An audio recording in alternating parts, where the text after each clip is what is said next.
Kozhikode touring book stall അവരുടെ പ്രസിദ്ധീകരണ വിഭാഗമായ പൂർണ്ണ പബ്ലിക്കേഷൻ എൻ്റെ ഏറ്റവും ഒടുവിലത്തെ ഗ്രന്ഥമായി ഞാൻ പുറത്തിറക്കിയ ശബരിമല സമരവും സുവർണാവസര വിധിയും എന്ന പുസ്തകം എൻ്റെ ജീവിതത്തിൽ ഏറ്റവും കൂടുതൽ എനിക്ക് പുസ്തകം എഴുതാൻ പ്രചോദനം കിട്ടിയ ഒരു അവസരത്തെ ഞാൻ ഓർക്കുകയാണ്.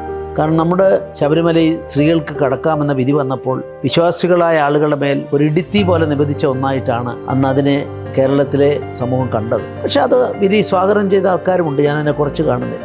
ഞാനിത് എഴുതുമ്പോൾ എൻ്റെ മുമ്പിൽ ഇപ്പം എല്ലാവരും ശബരിമലയിലെ അന്നത്തെ അജിറ്റേഷൻ ശരിയായിരുന്നു, സ്ത്രീകൾക്ക് ആചാരാനുഷ്ഠാനങ്ങളെ മാറ്റിവെച്ചുകൊണ്ട് പ്രവേശനം അനുവദിക്കപ്പെട്ടുകൂടാ എന്ന നിലപാടിലേക്കാണെന്നാണ് ഞാൻ അനുമാനിക്കുന്നത്.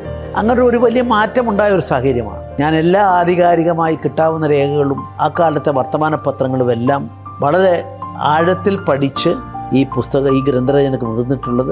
അക്കാലത്ത് നടത്തിയ ഇൻ്റർവ്യൂകൾ മലയാള മനോരമയും അതുപോലെ തന്നെ ഏഷ്യാനെറ്റിൻ്റെ ഒക്കെ ഇൻ്റർവ്യൂകളും കൊടുത്തിട്ടുണ്ട്. ഇതൊരു ഓർമ്മപ്പെടുത്തൽ പുസ്തകമായി ഞാൻ കാണുകയാണ്. പുതിയ തലമുറയെ, വരാൻ പോകുന്ന തലമുറയെ ഓർമ്മപ്പെടുത്തണം. ആ ഓർമ്മപ്പെടുത്തലിനുള്ള ഒരു നല്ല രേഖ തയ്യാറാക്കാൻ സാധിച്ചതിൽ അതിനിപ്പോൾ വ്യാപകമായി ഈ പുസ്തകത്തിന് അനുകൂലവും പ്രതികൂലവുമായി ആളുകൾ അഭിപ്രായ പ്രകടനം നടത്തുന്നു. ഇത് വായിച്ച് ഇതിലെ ഉള്ളടക്കം മനസ്സിലാക്കിക്കൊണ്ട് നിഷ്പക്ഷമായ വസ്തുതകളെ വിലയിരുത്താൻ ഞാൻ മലയാളി സമൂഹത്തോട് ഒന്നടങ്കം അഭ്യർത്ഥിക്കുന്നു. ഈ പുസ്തകം പ്രസിദ്ധീകരിക്കാൻ തയ്യാറായ പൂർണ്ണ പബ്ലിക്കേഷൻ ഞാൻ അഗാധമായ നന്ദി രേഖപ്പെടുത്തുന്നു. ഈ പുസ്തകം ഒ രാജഗോപാൽ അദ്ദേഹം പൈപ്ര രാധാകൃഷ്ണൻ നൽകിക്കൊണ്ട് ഇത് പ്രകാശനം ചെയ്തു. മാധ്യമങ്ങളുടെ എല്ലാം സഹകരണമുണ്ടായി. എല്ലാവരോടും നന്ദി രേഖപ്പെടുത്തുന്നു.